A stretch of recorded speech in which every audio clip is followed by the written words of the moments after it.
Hello all, welcome back. आपण पायथनचे practical slip solve करतोय BPSCS Pune युनिव्हर्सिटीचे. 5 programme आपले झाले आहेत. 4 प्रोग्राम, पहिले 2 आणि नंतर 2. आज आपण परत 3 प्रोग्राम सॉल्व्ह करणार आहे, जे की लिस्ट इथे तुम्हाला दिसतंय. Right and anonymous function to find an area of square of rectangle. Anonymous function काय असतं ते आपण जाणून घेऊया आज, आणि ते कसं सॉल्व्ह करायचं तो पहिला प्रश्न असेल. दुसरं आहे की Python script to find the repeated item in tuples. आणि थर्ड वन थोडं ट्रिकी वाटतो. थर्ड वन प्रोग्राम बघायला गेलं की, पण हा ए सेटचाच आहे, खूप सिम्पल आहे. 4-4, 5-5 लाईनचा कोड आहे आणि खूप इझी मॅनरने आपण याला सॉल्व्ह करणार आहे. पहिले आपण सिम्पली समजून घेऊया की नेमकं करायचं काय.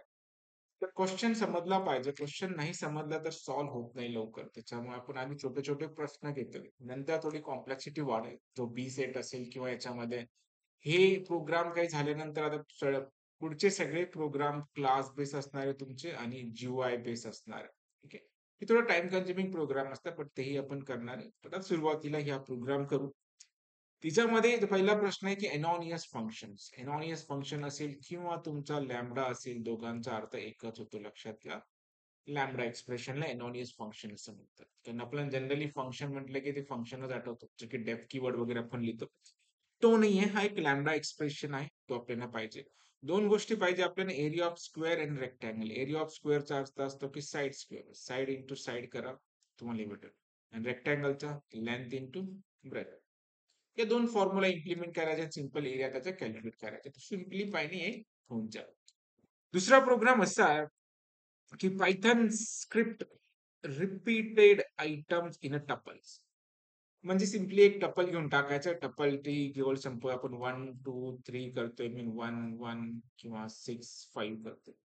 त्यांचं म्हणणं असं आहे की याच्यामध्ये जे रिपीट झालेले तुमचे जे आयटम्स आहेत, जसे की 1 1 1, ते काय करायचं, अवॉइड करायचे. जे रिपीटेड आयटम तुम्हाला काढायचे. मग ते कसं काढता येईल आपल्याला, फॉर लूप लावून आपण याचं चेक करू की परत तो आलेला आहे की नाही, तो एक्झिस्ट आहे की नाही, असे भरपूर सोल्युशन याचे काढता येते. त्यापैकी सिम्पलेस्ट सोल्युशन आपण इथे ट्राय करणार. थर्ड वाला तुमचा सोल्युशन असा आहे, थर्ड वाला क्वेश्चन असा आहे की राईट अ पायथन प्रोग्राम्स, दोन टपल दिलेले आणि त्यांचं सम करायचं. सम करताना लक्षात घ्या, म्हणजे फर्स्ट एलिमेंट हा 1 झाला तुमचा, हा 3 झाला आणि हा 12 झाला. म्हणजे 1 प्लस 3 प्लस 2 इक्वल टू काय तुमचं 6. सेकंड इटरेशन मध्ये त्यांनी काय केलेलं, 2 5 2, 2 1 5 5 7 प्लस 2 9, 2 प्लस 2 5 प्लस 2, असे एक एक इंडेक्स. पण सिंपल आहे, फॉर लूप लावून जर आपण त्या पर्टिक्युलर इंडेक्स पोझिशनचे व्हॅल्यू जर कॅल्क्युलेट केले, तर पहिल्या इटरेशन मध्ये आपल्याला तिन्ही टपलचे एक एक इंडेक्सच येतील. दुसऱ्या इटरेशन मध्ये 2 2 येतील. तिसऱ्या इटरेशन मध्ये थर्ड पोझिशन वाले येतील. आपल्याला फक्त त्यांना ऍड करायचं आहे. सो ही सगळ्या गोष्टी प्रॅक्टिकली आपण कसं इम्प्लिमेंट करणार आहे ते आज बघून घेऊ. सिंपल सोल्युशन असतात. क्वेश्चन समजला पाहिजे. क्वेश्चनच्या आधी तुम्हाला सगळे पायथनचे बेसिक कॉन्सेप्ट क्लिअर असणं खूप गरजेचं आहे. आणि ते आपण ऑलरेडी पूर्ण सिरीज मध्ये ते कव्हर केले सगळे टपल्स. सगळ्या गोष्टी आधी स्टडी करून घ्या प्रॉपरली, प्रोग्रामॅटिकली, छोटे छोटे एक्झाम्पल, सिंटॅक्स वगैरे काय असतात, नंतर हे तुम्हाला सॉल्व्ह करायला खूप सोपं जाईल. आता डायरेक्ट प्रॅक्टिकली इम्प्लिमेंट करू आपण. प्रॅक्टिकली इम्प्लिमेंट करताना आधी आपल्याला जावं लागेल आयडीएला. आपण ॲज युजुअल जाणार आयडीएली, आणि मी क्वेश्चन पण इथे पेस्ट करून ठेवतो, जेणेकरून तुम्हाला ते इझिली ऍक्सेसिबल होऊन जाईल. एक नवीन फाईल घेऊन टाकू, सेव्ह करून टाकू मी याला. फोल्डर आपण ऑलरेडी बनवला होता. ठीक आहे. So let's me take as third programs करून मग तुम्ही करा. ठीक आहे. तर क्वेश्चन कॉपी करून घ्यायचा आहे. क्वेश्चन कॉपी करताना लक्षात घ्या, हा क्वेश्चन आहे आपला. Control C, single line comment मध्ये याला ठेवून टाकू आपण. Hash single line comment this. Right in anonymous function to find an area of rectangle and square. Anonymous फंक्शनचा असा अर्थ असतो की सपोज मी एक व्हेरिएबल घेतला स्क्वेअर. स्क्वेअर इक्वल टू, एनॉनियसचा अर्थ आहे की lambda, LAMBDA, lambda expression. Okay. Lambda नंतर तुमचा कोलन पाहिजे. ठीक आहे. तुम्हाला काय व्हेरिएबल वापरायचे कॅल्क्युलेटिंग स्क्वेअर, तुम्ही एस नावाचं व्हेरिएबल वापर. इक्वल टू काय करणार तुम्ही, एक्सप्रेशन. फॉर्म्युला काय, एस इंटू एस. जो व्हेरिएबल तुम्ही इथे वापरला तोच व्हेरिएबल तुम्हाला कॅल्क्युलेशन साठी वापरता. आणि एरिया ऑफ जो आहे स्क्वेअरचा, तो काय, साईड स्क्वेअर. त्याच नंबरने त्याच नंबरला मल्टिप्लाय करायचं, राईट. सिम्पल. प्रिंट करा आता तुम्ही डायरेक्टली. फंक्शन काय तुमचं स्क्वेअर, राईट. मी लिहितो area of square, SQUARE, area of square colon equal to comma. Function काय लिहिलंय मी स्क्वेअर, सॉरी नाव काय लॅम्बडा एक्सप्रेशनचं स्क्वेअर. पण इथे तुम्हाला काय पास करावं लागेल, एक साइड पास करावं लागेल. फॉर एक्झाम्पल मी 5 याचा साइड पास करतो, जर रन केलं तर आउटपुट काय 25. म्हणजे एरिया ऑफ स्क्वेअर काय झाला तुमचा side square, that is 25. In similar manner दुसरा पण प्रोग्राम तुम्हाला सॉल्व्ह करायचा, पण यासाठी 2 पॅरामीटर लागतील. एक लेंथ लागेल तुम्हाला, लॅम्बडा लिहिणं गरजेचं आहे, लॅम्बडा लिहावाच लागेल, तेव्हाच तुमचं जाऊन तो इनॉनियस फंक्शन कन्सिडर होईल, नाही तर तो सिंपलचा फंक्शन कन्सिडर होतो. तर लॅम्बडा मी आधी दिला. 2 व्हेरिएबल लागणार आहे L, B.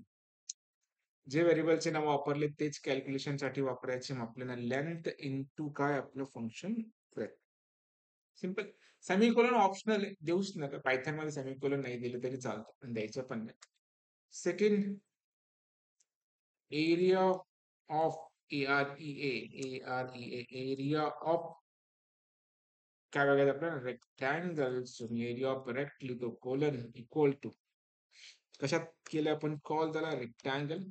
2 पॅरामीटर पास करावं लागतील, एक आहे लेंथ, दुसरा आहे तुमच्या ब्रेथ.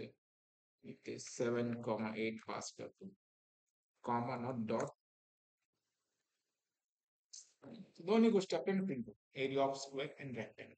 प्रोग्राम एक सिंगल लाईनचा प्रोग्राम आहे, पण समजला पाहिजे की लॅम्बडा एक्सप्रेशनचा सिंटॅक्स काय, कसे व्हेरिएबल डिक्लेअर करतात, कसे एक्सप्रेशन लिहितात आणि त्याला कसं कॉल केलं जातं. ठीक आहे.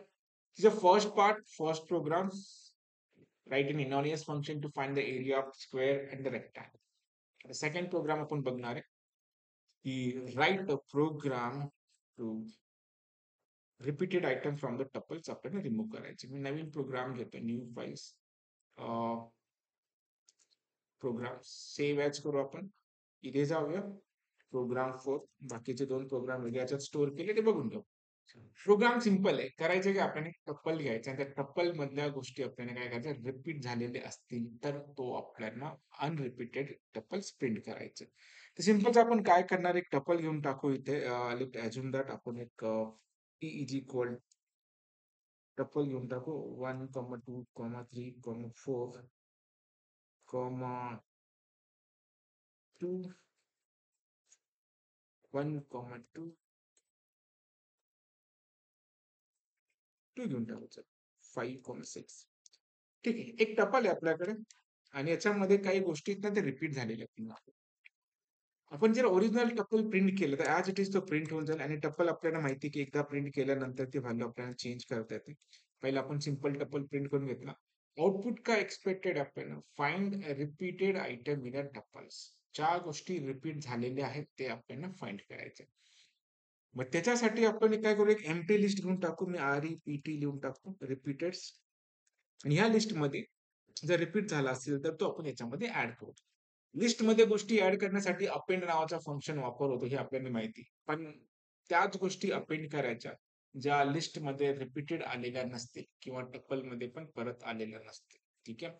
किंवा टपल मध्ये आलेल्या असतील, रिपीटेड फाइंड करायच्या, म्हणजे त्यांच्या टपल मध्ये त्याचा काउंट 2 पाहिजे, पण ह्या लिस्ट मध्ये परत आले नाही पाहिजे.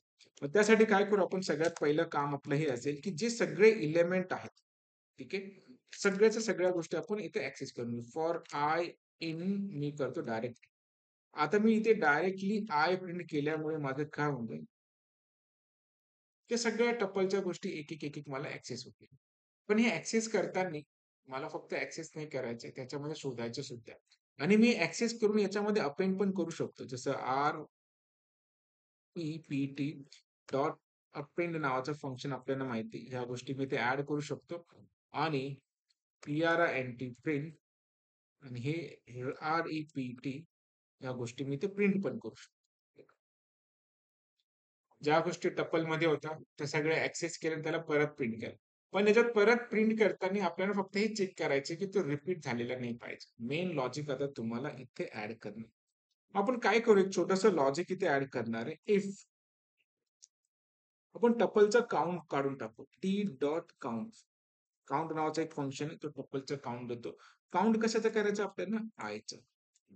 तो ग्रेटर दॅन 1 पाहिजे.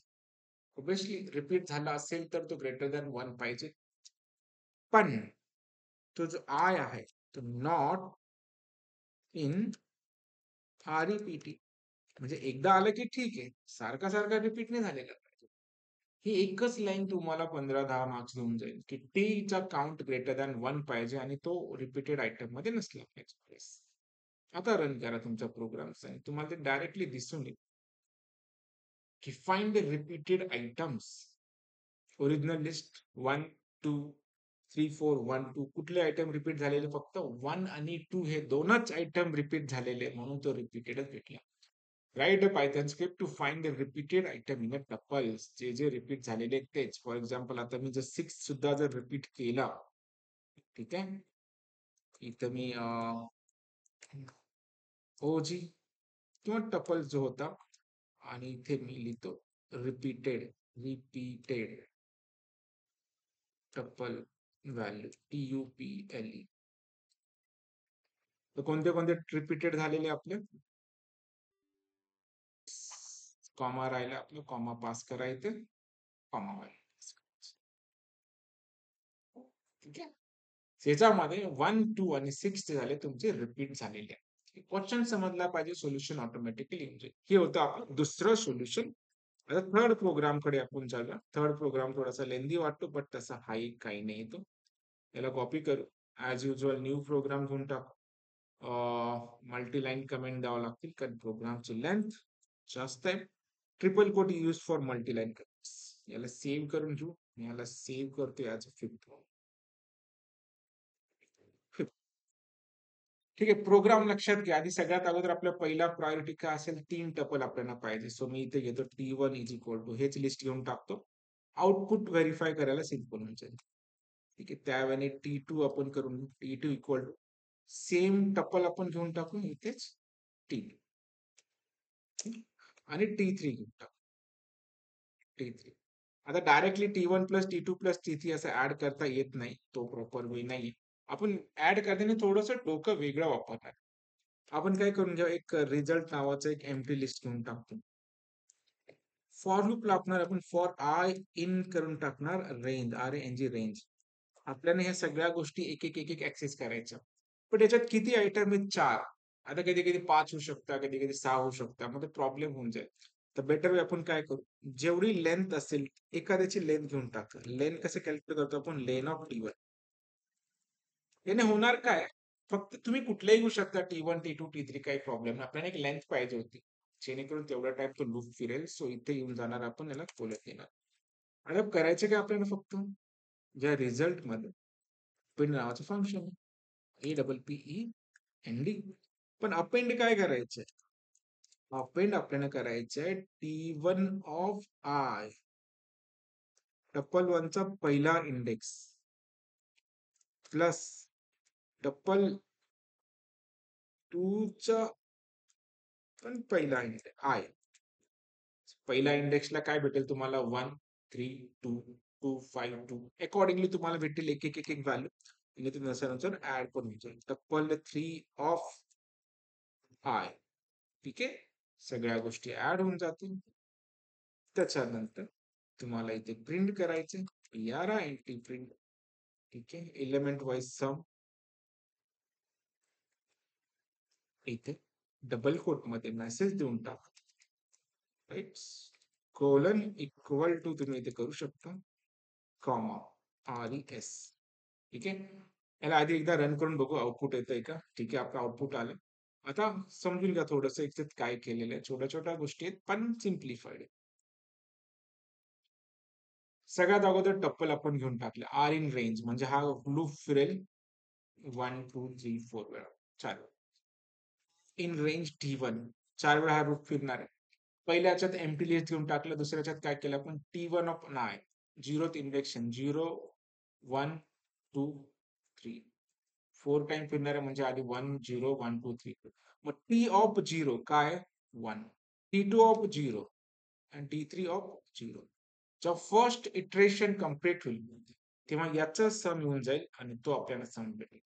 त्याच वेळी जर सेकंड इटरेशन झाला तर दिस थर्ड इटरेशनच्या वेळेस हे iteration and for the fourth iterations हा पार्ट. ह्या वेळेने सिंपल सिंपल गोष्टी वर्कआउट होतात. फक्त ट्रिकी माहित पाहिजे की काय करायचे कसे करायचे. आतापर्यंत आपण 6-7 प्रोग्राम सॉल्व्ह केले. ते प्रॉपरली बघून घ्या. आता इथून पुढचे जे प्रोग्राम असेल ते मोस्टली GUI बेस्ड प्रोग्राम्स आहेत आणि क्लास बेस्ड प्रोग्राम्स आहेत. आणि काही क्लास ऑब्जेक्ट आणि GUI वरच जास्तीत जास्त प्रोग्राम्स आता पुढचे सगळे आहेत. त्याच्यामुळे तेही प्रोग्राम आपण स्टेप बाय स्टेप घेणार. अजून तुम्ही क्लास ऑब्जेक्ट आणि GUI चे प्रोग्राम बघितले नसेल, कन्सेप्ट स्टडी नसेल केलं तर स्टडी करून घ्या. जेणेकरून तुम्हाला ईझी होऊन जाईल स्टडी करण्यासाठी. आतापर्यंत सगळे छोटे-छोटे प्रोग्राम्स होते. थोडी-थोडी लेंथ वाढेल आणि ते आपण सगळं प्रॅक्टिकली करून बघूया. Thank you guys. Thank you for watching. भेटूया पुढच्या स्लिपमध्ये. थँक्स.